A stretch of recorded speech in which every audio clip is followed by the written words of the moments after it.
Good morning po ulit sa bawat isa. And again, it's a privilege po na makatungtong sa inyong harapan. And likewise po, yung nabanggit ni Pastor George kanina, the church is dear to the heart sa MCBC. So salamat sa Panginoon na maging of service sa inyo rito mga kapatid sa SGCC.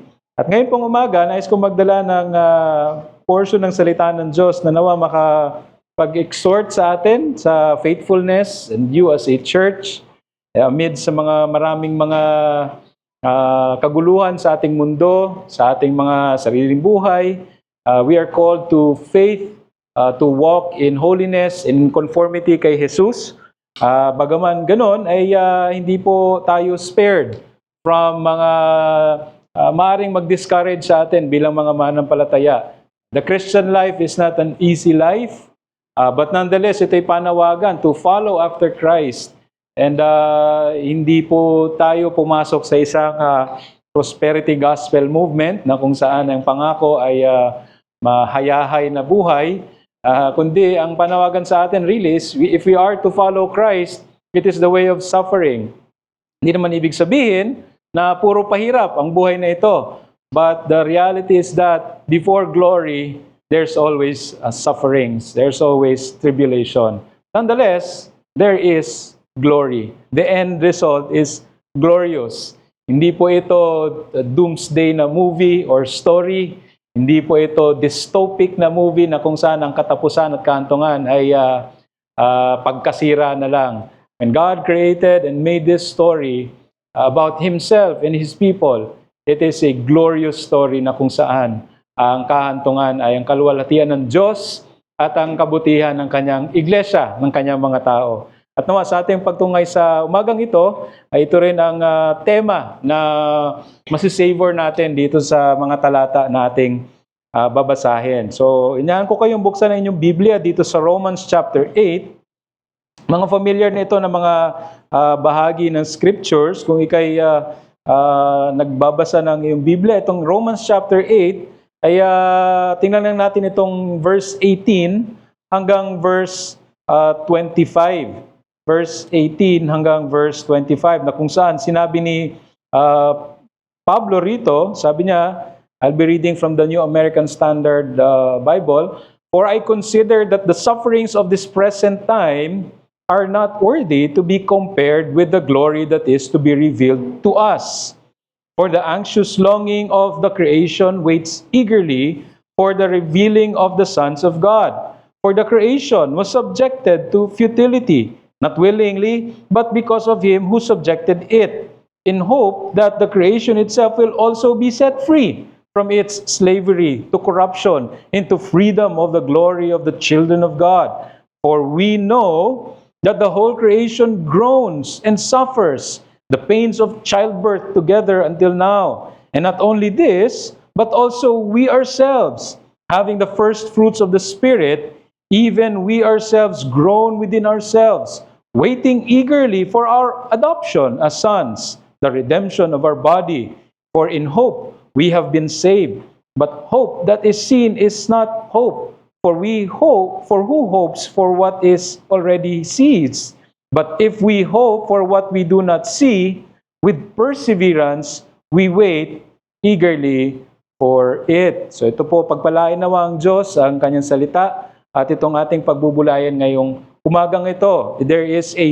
We are to as Christians, you should be waiting eagerly upon a solid and blessed hope. Tayo muna ay manalangin at hilingin ang tulong ng Diyos sa umagang ito. O aming Ama, muli kami ay lumalapit sa inyo, batid ang aming kahinaan, karupukan ng aming katawan, isip at puso, na maaaring kami ay maligaw ng landas o ang aming mga pag-iisip ay mawala sa kalagitnaan ito. Pero alam namin, O Diyos, na kayo'y mabuti at mabiyaya. Kahiling namin na sana kami tulungan ninyo ng aming mga isipan ay may tuon namin ito sa pakikinig ng inyong salita. Ito'y salita ninyo na dapat naming pakinggan at ito'y dapat naming sundin. Tulungan niyo ako, aming Diyos, na mailayo sa kamalian, kayabangan, at anumang bagay na maidistract ang mga taong nakikinig mula sa inyo na nagsasalita. Nawa ito'y tanggapin bilang salita ninyo at di bilang salita ng tao. Itabi niyo po ako nang sa ganun, ang kaluwalhatian ninyo ay siyang may taas sa aming kalagitnaan. Yung hiling namin sa ngalan ni Jesus. Amen. Dito po sa binasa natin ay merong ginagawang comparative na paghambing si Pablo, Apostol Pablo, sa nais niyang mensahe na paratingin. Ang kinonsider niya rito sa simula, binasa natin sa verse 18, may patungkol sa sufferings, mga pagdudusa, mga kapighatian dito sa mundong ito. Nung si Pablo mismo ay na-convert, mula sa kanyang pagiging Pariseo, siya'y taga-usig ng church, taga-usig ng mga mananampalataya. In fact, ang taas ng kanyang reputation at mataas yung resume niya, kumbaga ay tinatawag nila stacked yung kanyang resume. No, kilalang-kilala siya ng kanyang mga kabaro. At pero nung siya iniligtas ng Diyos, kinatagpo ng Diyos dun sa road to Damascus, bumaliktad itong mga bagay na ito. Itong dating matatawag nating terorista, nagte-terrorize ng mga Christians at ng church, now he has become, siya na yung tiniterrorize.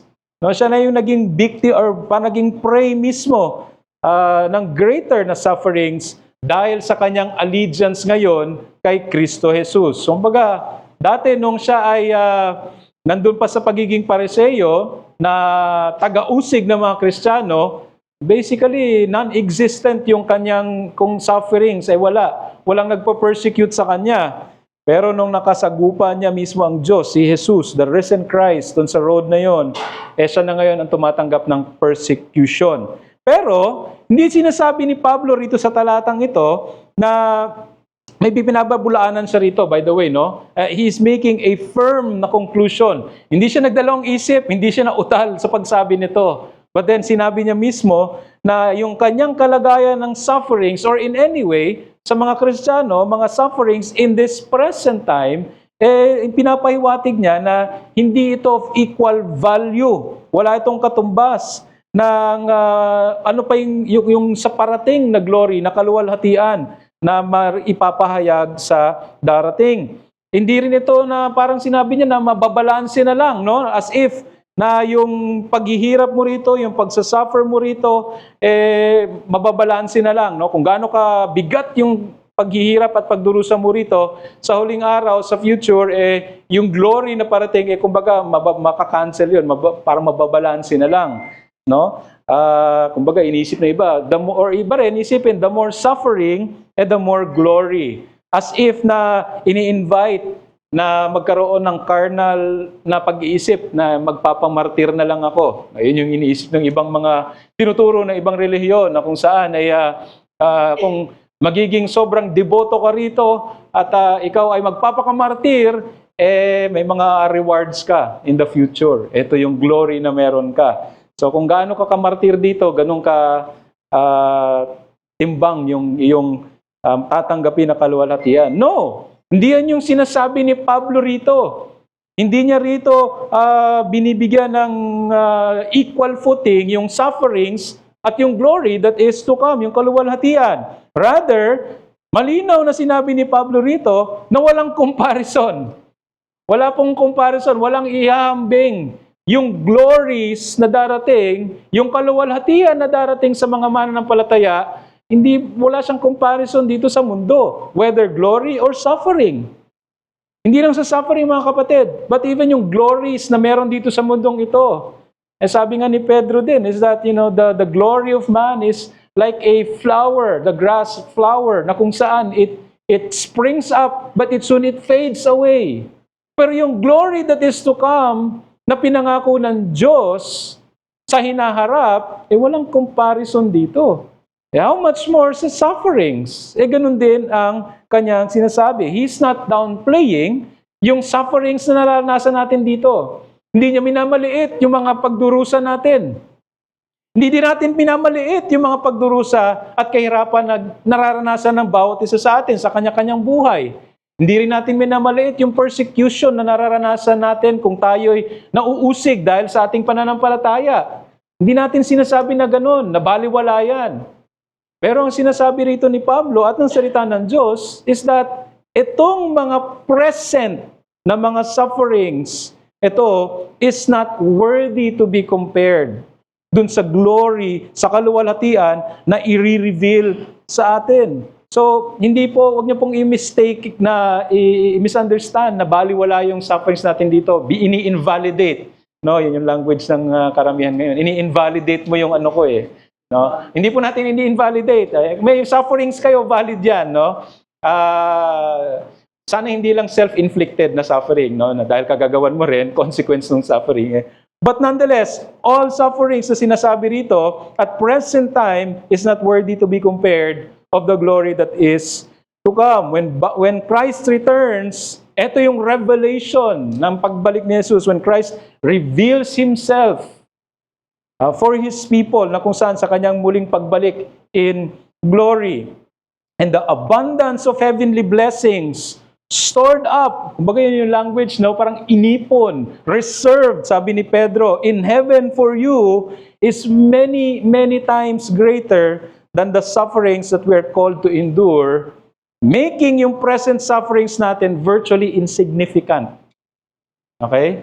Pag inisip natin yung future glory. So, kaya mga kapatid, yes, may sufferings tayo dito. Madali magsalita sa pulpit na may sufferings tayo. Whether sickness, terminal na mga sickness, even death, yung threat ng death. Kapatid, let me say something about death, no? Every day na gigising tayo, tutulog tayo sa gabi, yung threat ng death nandoon lang sa atin palagi. Hindi yan malayo, hindi yan years from now, it's always there. Hindi natin alam kailan tayo mamamatay. Hindi natin alam kung paano tayo mamamatay. Although many will wish na sana yung natutulog lang ako, no? Sana walang ganito, ganyan. Minsan napaka-selfish pa. Paano yung may iwan natin? Gusto mo na lang bang umalis ng ganyan? But nonetheless, sufferings and all of it, nakasama niyan, even death, hanto ng death, is a real thing na hinaharap natin sa mundong ito.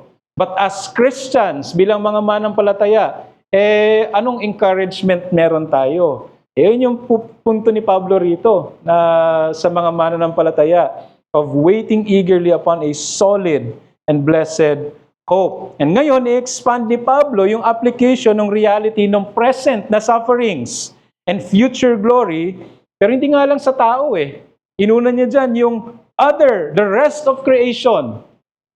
Sa verse 19, sabi niya, for the anxious longing of the creation waits eagerly for the revealing of the sons of God. For creation was subjected to futility, not willingly, but because of Him who subjected it, in hope that the creation itself will also be set free from the slavery to corruption into freedom, the glory of the children of God. So sinabi ni Pablo rito, when it comes dito sa creation, hindi mo na tao, hindi mo na yung mga manampalataya, yung mundo mismo, the rest of all creation, merong consolation na binigay si Pablo.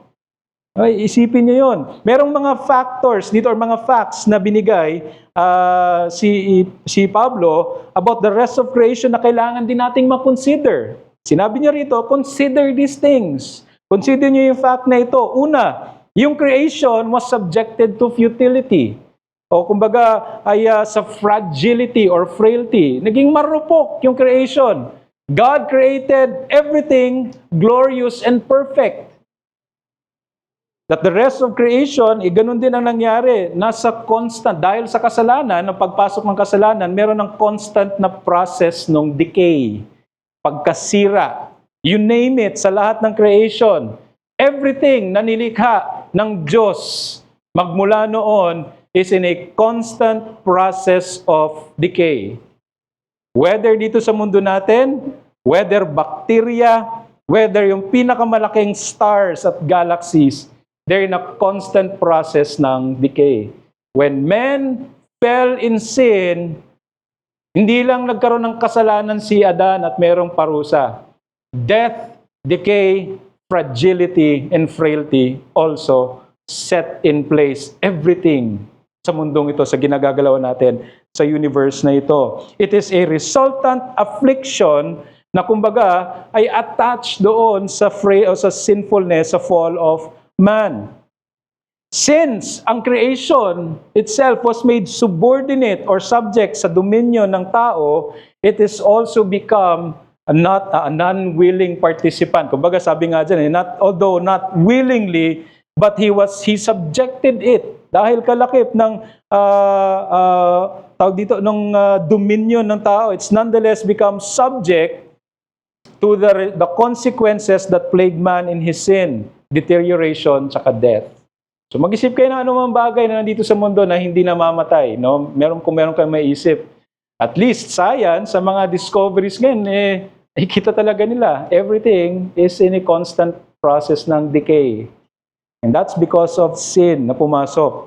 And it's God continues to take care nonetheless. No? Nakikita natin, magmula noon hanggang ngayon, andyan yung pag-iingat ng Diyos sa lahat ng bagay.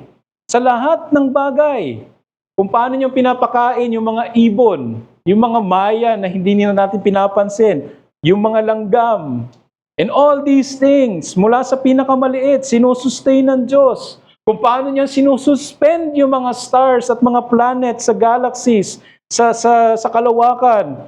At kung nasaan sila ngayon, nakatirik, nakatayo, nakasabit, it is nonetheless subject to futility. Pag tumingin kayo sa internet, like yung mga video or pictures nung nalimutan ko na yung telescope na bago yun, hindi na Hubble eh. Pag nakita yung gaano kalayo yung mga galaxies at stars, napaka-grand, napakalaki. No? And it's unthinkable na nandito tayo sa napakaliit na speck ng part ng universe na ito at makita natin sa picture, napakalayo sa atin at napakalaki. And all this sustained ng Diyos. And yet, He also sustains yung pinakamaliit na parte ng ating mga katawan, ng mga mikrobyo, mga cells ng ating katawan. Gino-govern lahat ng Diyos. Ito. There is, sabi nga ng isang theologian, there is no rogue atom or molecule in the universe. Rogue meaning, kumbaga, may sariling isip at hindi kumikilos ayon sa kalooban ng Diyos. Sa kapaghahari ng Diyos. God takes care of this continually, but nonetheless, it is subject to futility and destruction. Whether the natural cycle ng death, or whether calamities na nangyayari, or even man's abuse and exploitation. Everything is bound for decay. Yung bundok na napakalaki, no? Na hindi mo isipin, sinong gigiba niyan? Subdivision ang gigiba dyan.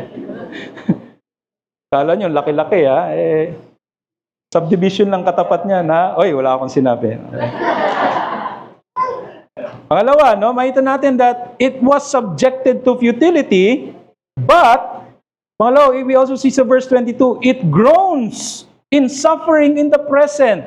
Now, wala tayong naririnig no, na audible na voice o tinig ng creation itself na merong groaning. Pero makikita natin yung expression nitong salitang ginamit dito, it is signified that there is a sense of sorrow. Na kumbaga ang sinasabi, hindi dapat ganito eh. It's not supposed to be this way. Kung kayo, mahilig kayo sa Taal, manood nung sa Taal, no? Tingnan niyo yung Taal Lake, yung volcano doon. Simula nung bago mag-pandemic, it was never the same. It was never the same. Ako, taga-Kalindola lang ako dati. Wala pa yung SLEX sa Kakalax. Dito pa kayo dumadaan sa likod eh. Pupuntang Tagaytay, magtataal. Napakaganda. Ngayon, wala na. No? And the devastation na kasama doon. Makikita nyo, you would just have to look at all creation. No? Yung kung ano yung dati, tas ngayon, iba na, bundok, nakakalbo, and in all that, you can really say that there's this groaning na nangyayari. There is this sense na kung saan it is not meant to be. Psalm 19 tells us that all of creation, lahat ng nilikha ng Diyos, it reflects the glory of God. It declares and proclaims beauty and wonder. But on the other hand, it also proclaims destruction brought about by sin. It is described as affecting the whole of creation, groaning together, sumasabay sa groaning natin. At you have to take note, no? Kaya nga pinapabulaanan itong katotohanan na ito, yung claim ng karami or iba, na pag may mga nangyayaring mga sakuna or mga bagay na ganito, ito yung, si inang kalikasan. Mother Nature's fury. No? Gumaganti si inang kalikasan dahil sa pang-aabuso ng mga tao sa kalikasan, kung paano ginamit ito. But there's no Mother Nature paying back. That's just the natural process ng decay, yes, whether by abuse ng tao, inconsideration ng tao, but most of all, it's sin. It's sin ng greed ng tao, o sin ng pag-neglect ng tao, or sin mismo ng tao na nag-cause rin ng decay ng mga bagay na ito. And as we see yung beauty and grandeur ng mga landscapes, mountains, yung mga sky, ocean, yung intricacies nito, yung napakagandang mga detalye ng mga plants at mga animals na napapanood din minsan sa TV. All these beautiful places na napupuntahan ninyo, na gusto nyong puntahan, mga dagat, para magbakasyon. The fact remains that this is not what it should be. It is subject to futility. Ibig sabihin, Pastor, pwede pang gumanda ito? Baka. No?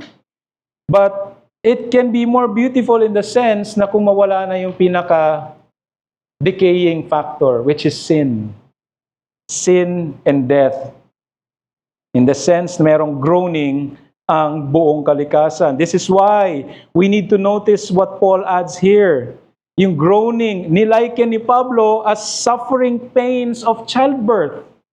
No? Yung isang nanay na kung saan ay manganganak, yung pain ng childbearing and even yung pain ng pagdi-deliver ng bata. Excruciating na mga pain.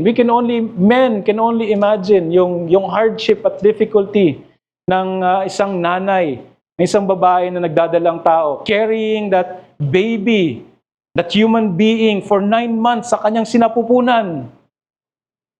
Hirap na hirap maglakad, yung likod na sakit, and everything else na sumasakit.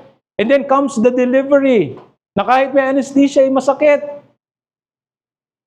Tapos paglabas niyo mga bata, babasusin niyo lang magulang niyo? I'm serious. I-dishonor niyo lang yung nanay niyo? That's a rebuke.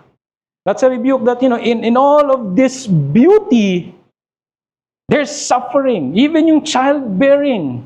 Now, I don't know kung paano kung hindi nagkasala si Adan at Eva, na kung nanganak si Eva, meron bang suffering kaya? But the point is, yung comparison dito ng nature, the groaning and the suffering, na hanggang ngayon meron, is comparable to that. Why? Because after the labor and pain ng rearing, ng pag-bear ng children, paglabas ng bata, halos mawala sa isip yung sakit na naranasan and all that. Babalik na lang ulit later on. Pero the moment na hinold mo yung anak mo, o in your case, no, yung apo mo, napaka-glorious na pagkakataon. Wala lahat yung pagod. And the same is true na sinabi ni Pablo, it's groaning like a childbearing or childbirth. Na after that, the pains go away. And there we see the joy, the glory na kung ang mother ay kukunin niya yung anak. Ang wala lahat. And that will be the case also in all of creation. That's why yung sabi niya, pangatlo, it also waits eagerly for future glory. Verse 19 at 21, as the whole of creation has been made subject sa consequences na dala ng kasalanan ng tao, it also is to participate sa coming glory, transformation of the sons of God. They're waiting for man's final redemption. How? I don't know. But they are. The groaning in agony does not therefore lead to annihilation. Gaya nung sinasabi ng iba na pagkatapos ng buhay na ito, pag namatay isang tao, wala na. Kaya nga ibang lakas ng loob.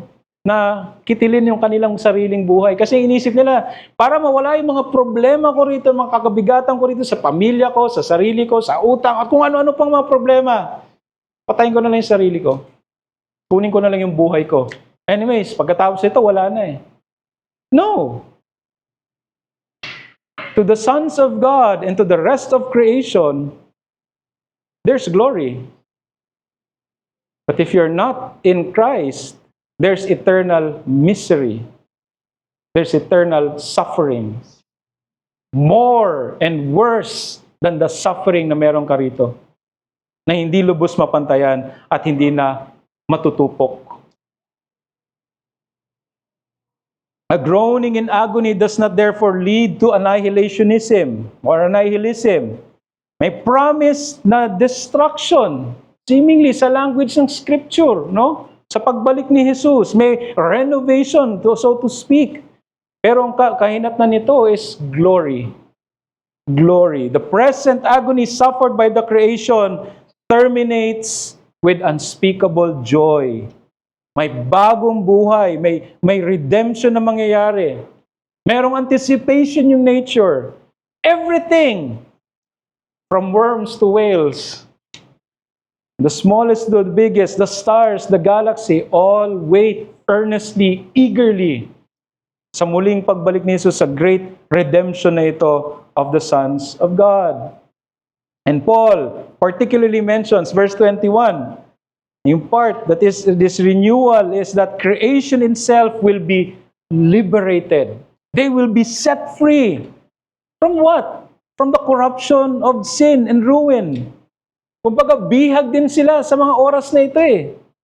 Pero yung language na ginamit ni Pablo, in the redemption of the sons of God, sa muling pagbalik ni Jesus, there will be such liberation dahil yung tanikala nakatali sa kanila will be also gone. Wala na yung decay. Christ has made all things new. And in the culmination ng pangako ni Jesus na yon, there will be no more death. Not just to man, but to everything else. As both redeemed man and all of creation are made new. That's for the rest of creation. Doon pa lang, dapat matuwa tayo. Pero, how about the rest of mankind? For mankind mismo. That's why yung third is there's a comfort for Christians. Verse 23 to 25. And not only this, but also we ourselves, having the first fruit of the Spirit, even we ourselves groan within ourselves, waiting eagerly for our adoption as sons, the redemption of our body. For in hope we have been saved. But hope that is seen is not hope. For who hopes what he already sees? But if we hope in what we do not see, with perseverance, we eagerly wait for it. So may aspect pala ito ng perseverance sa mga Kristiyano. Paghihintay. This is not, yung paghihintay natin sa coming glory, hindi lang ito comfort. Na, sige, marami yung problema rito. Okay lang, may glory naman na darating. Anong gagawin mo ngayon? Di, hintayin ko na lang. That's not the waiting na sinasabi rito na para kang siwan tamad. Na nakahiga, nakabukas yung bibig at hintayin na lang yung bayabas na bumagsak. What is spoken here, even of John, sa 1 John, yung hope ng mga Kristiyano is a purifying hope. Yung hope ng mga mananampalataya is, yes, they hope for the coming of Christ, the revelation of Christ and His sons, pero even then, habang naghihintay, merong nangyayaring sanctification, merong nangyayaring pagpapabanal, pagpupunyagi, yung prospect ng glorious renewal at liberation ng lahat ng nilikha ng Diyos. Our greatest joy and hope is fixed on our own redemption. Hindi tayo magsa-sightseeing kasi sa future eh. Hindi naman tayo pupunta doon eh. Yes, magbabago na yung mga bundok at lahat ng ito na makaganda. Kung ano yung pangit noon, talagang maganda. Baka wala na yung subdivision na sinasabi kanina. Oh, napakaganda na. Bakit anong gagawin mo? Maglalakad-lakad ka lang ba doon?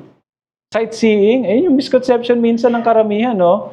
Na sa future na glory, ang iisip nila, nandun tayo sa langit, nasa mga ulap, nasa ginto. Tapos, Baka iba gumaganon-ganon sa rainbow. Hindi po ganun ang scriptures. Ang blessed hope natin is not merely us going up there, but it's really heaven coming down. It's Christ coming down. The New Jerusalem coming down, where righteousness dwells. Ito, mga kapatid, itong mundong ito. This is it, not yet. But this is, na maraming mga arguments or mga pag-uusap kung ano ba to, may trabaho pa ba, o ganito. Maraming mawawalan ng trabaho, may mawawalan ng trabaho yung pulis, mawawalan ng trabaho yung doktor, mawawalan ng trabaho yung abogado. Maraming trabaho mawawala kung tutusin, no? Yung kailangan ng pulis, yung kailangan ng doktor, walang mamamatay, walang magkakasakit, walang kriminal, wala na ring hustisya. It's perfect. Ano ang trabaho natin, pastor? Kung may trabaho, hindi ko alam. Pero, masaya. Huwag na kayo mag-jump into conclusion na parang ayoko na yata magpulis, parang ayoko na yata magganito. Huwag naman. You live here and now, not yet, okay? But, until then, yung ang sinasabi rito, tayo na na-unite kay Christ dahil sa ginawa ni Jesus, we who have been saved, yet the fullest measure ng ating kaligtasan is there sa coming na yon. Right now, even yung mga saints, even yung mga kamag-anak natin, mga manampalataya na hindi na natin kasama, mga former church members, mga brethren na nauna sa atin. Yes, there is joy unspeakable in heaven right now, in the presence of God. Yet there's still something missing. There are still disembodied souls. Tayo, we are embodied souls. Nga lang, may kasalanan pa. May sakit, may kamatayan. Sila, on the other hand, they enjoy that glory, but not yet to the fullest. It will be when body and soul is made new. In glorious manner, kung paano nag-resurrect si Christ, it is the same way. But until then, we are given itong first fruit, which is what? Of the resurrection. We have the Holy Spirit. As a down payment na binigay sa atin, sealed na yung ating redemption. Until that time, that final aspect ng redemption na kung saan merong pagbabago sa atin. When we put on immortality and put off mortality, the destructible will put on indestructibility. Christ has already conquered it upon His resurrection. And it is the last enemy na talagang mapupuksa. Everything else is here. He has conquered everything. And He will deal with finality, death, the last enemy, in His return. How? By resurrecting those whom He came to save.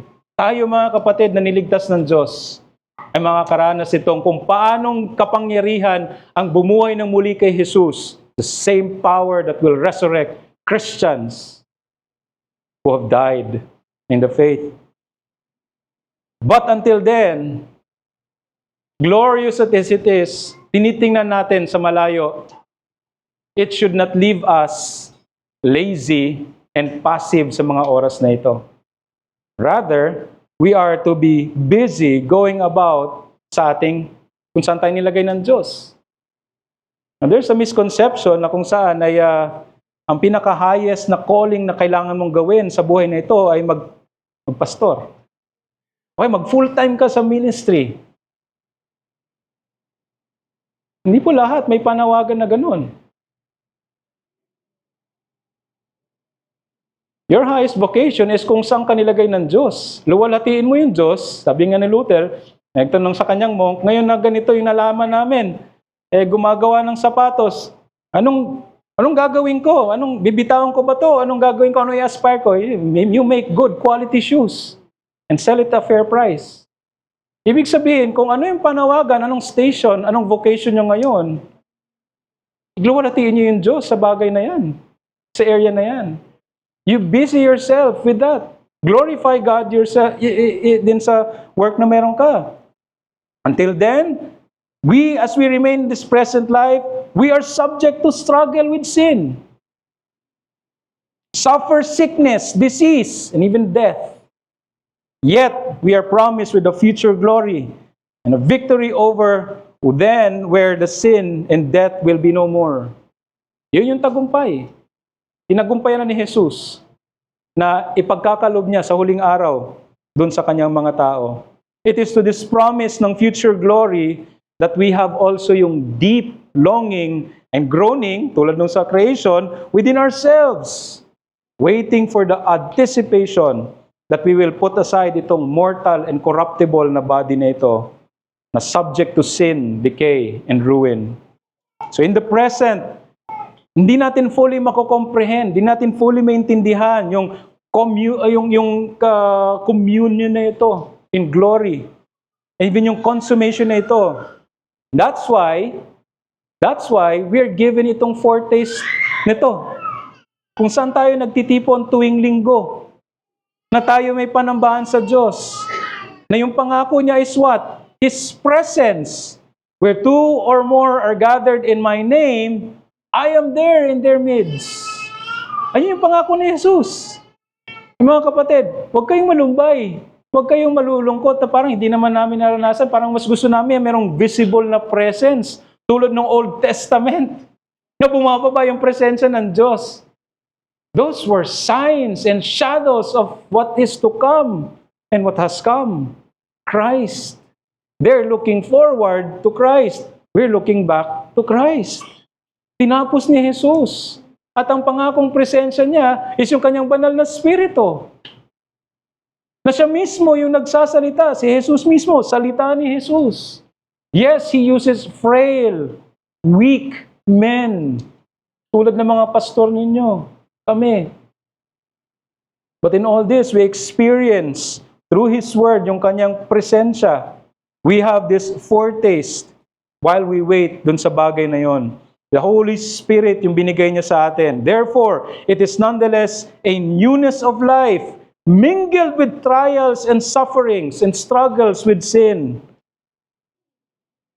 Though there is indeed joy, it can also cause us to weep in sorrow and suffer. It's joy. It's suffering mingled with joy. Mga kapatid, don't despair because Christ, even sa bagay na yan, said, in this world you will have tribulation. But do not fret, do not fear. I have overcome the world. And in His place right now sa kalangitan, He sits as our great high priest. Hindi lang siya doon indifferent na nasa trono, but then He is a sympathizing high priest. A sympathizing king, meaning, kung ano yung nararanasan nating kabigatan, Christ can sympathize. That's a comfort sa atin, mga kapatid.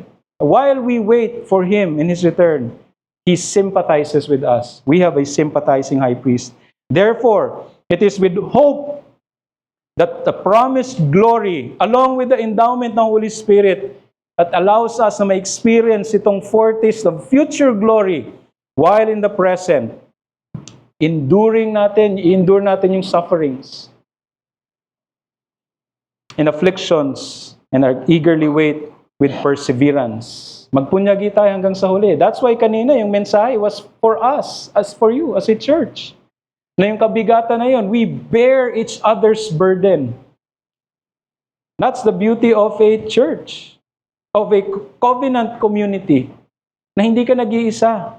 Hindi mo mag-isang pinapasan yung kabigatan na yan. You share it with fellow yoke bearers. But there's no greater yoke bearer, fellow yoke bearer than Christ. Come to me, all who are weary and heavy laden, and I will give you rest. My yoke is easy and my burden is light. Come to me. I will give you rest for your souls. Ang pinakamabigat nating kabigatan at pasanin yung kaluluwa natin. Yung kung ano yung bumabagabag sa kaluluwa natin. But we come before Christ, having this future hope, but at in the present, meron tayong tulong, meron tayong comfort, in the midst of anxieties, despair. Yes, we long for that day, but we have at present the help. Sufficient yung help ng Diyos, ni Kristo sa atin. This is the blessed comfort that believers have even in the experience of all sufferings in the present. And sa atin, I don't know sa inyo rito kung ilan yung may mga malulubhang sakit. Sa amin, at least alam ko ilan, kung sino. But, it's a different thing, no, na nakakapagpatuloy kayo sa lakad sa buhay at sa pananampalataya because of this reality. Because of this reality. In closing, then, therefore, let us give thanks and praise sa Panginoon because etong binanggit sa atin, binanggit ni Pablo, this is a real, solid hope that brings real and solid joy pag pinangkapitan natin in the midst of these present troubles and sufferings sa buhay natin, sa bansa natin. And this hope is built on Christ's accomplished work dun sa krus ng Kalbaryo. Dito yan nakatago, dito yan nakatatag. All of creation is under the sovereign rule and control of God. We can truly trust Him. Problema, minsan, gusto natin tayo may control. Gusto natin ganito yung resulta, ganito yung kaparaanan. And kung hindi maging ayon dun sa atin, we grumble, we complain. We resist. We become proud and arrogant. The promised restoration of a groaning creation, we praise God na merong pangako. Not just to us, but even to the rest of creation. And we also praise and thank God, should praise God, sa kanyang banal na spirito, na nananatili. Sabi niya, I will go to a place, but I will be with you. I will give you a comforter, the Holy Spirit, na nagsasanctify through the Word, convicting us of sin, enlightening us sa kanyang katotohanan. It stirs us to pray. Nang sa ganun, makapagpatuloy tayo magpunyagi sa long for the promised culmination of our salvation. Let us therefore eagerly wait for the promised redemption and glory. Habang iniintay natin yon, habang nandoon yung isip natin, let us persevere to with the present suffering. Huwag tayong magtiyaga lang na ito lang gusto ko rito, parang mga tira-tira. No, of this present and passing life. Baka hinahabol natin yung kung ano yung nandito sa mundong ito, ano ino-offer ng mundong ito. In comparison, sabi nga ni Pablo, walang comparison yung sufferings, even yung glory. Huwag kayong ma-stuck na ito lang yung habulin nyo yung mga tira-tira dito, mga latak sa mundo. At tinignan nyo, parang napakaganda, napakatamis, at napakakinang nitong mga to. Pero in view of eternity, in view of glory, latak tong mga to. Don't get stuck with the latak. Desire, persevere for that which is greater, that which has benefit for the soul. Let us persevere in holiness until the end as we wait for that blessed promised hope. And sa ating mga kaibigan na nandito, as you continue to be indifferent or you continue to reject yung panawagan ng Ebanghelyo, na magsisi at manampalataya kay Kristo Jesus, magsisi sa kasalanan, habang patuloy niyong tinatanggihan, dinidelay, iniiwasan yung panawagan na yon, there's no blessed hope para sa iyo. What awaits is a fearful and terrifying judgment by Christ Himself. And your hope is dito sa mundo. Na habang buhay ka pa, ginising ka ng Diyos kanina upang makarating dito, upang marinig mo ito, that's mercy ng Diyos. Huwag mong tanggihan yun. Huwag mong ibaliwala yun. Instead, humble yourself before God. Repent of your sin. Magsisi ka sa kasalanan. Manampalataya kay Jesus. And you will enjoy and understand the glory that awaits. Yes, may suffering. Don't desire to be a Christian para lang mawala yung sufferings mo. Hindi mangyayari yun.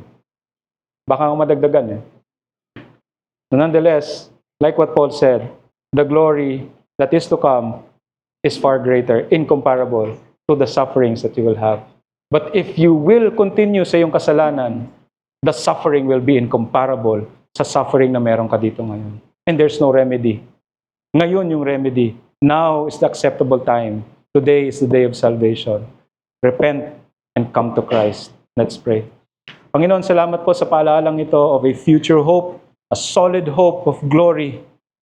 While we remain dito sa mundong ibabaw, batid namin ang aming pighati, sakit, kapigatian at kamatayan at lahat ng mga bagay na hindi maganda sa aming mga pakiramdam at isip. Pero alam namin, O Diyos, ay bunsod ng kasalanan.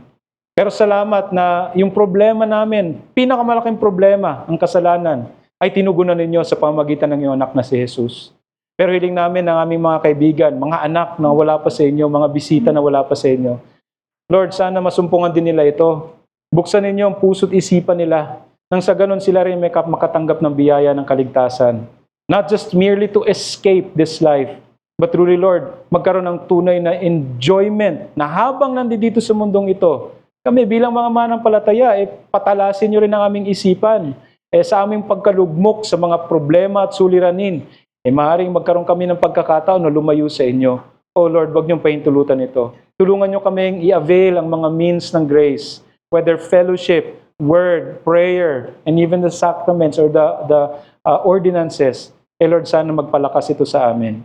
But we pray, O Lord, na itong salitang ito ay magbigay ng tunay na comfort, especially to those who are suffering in their lives right now, na kayo ang siyang maging bukod tangi sa kanilang puso upang mag-persevere, magpatuloy sa lakad ng pananampalataya, and so the rest of us. We pray and commit these things in Christ's name. Amen.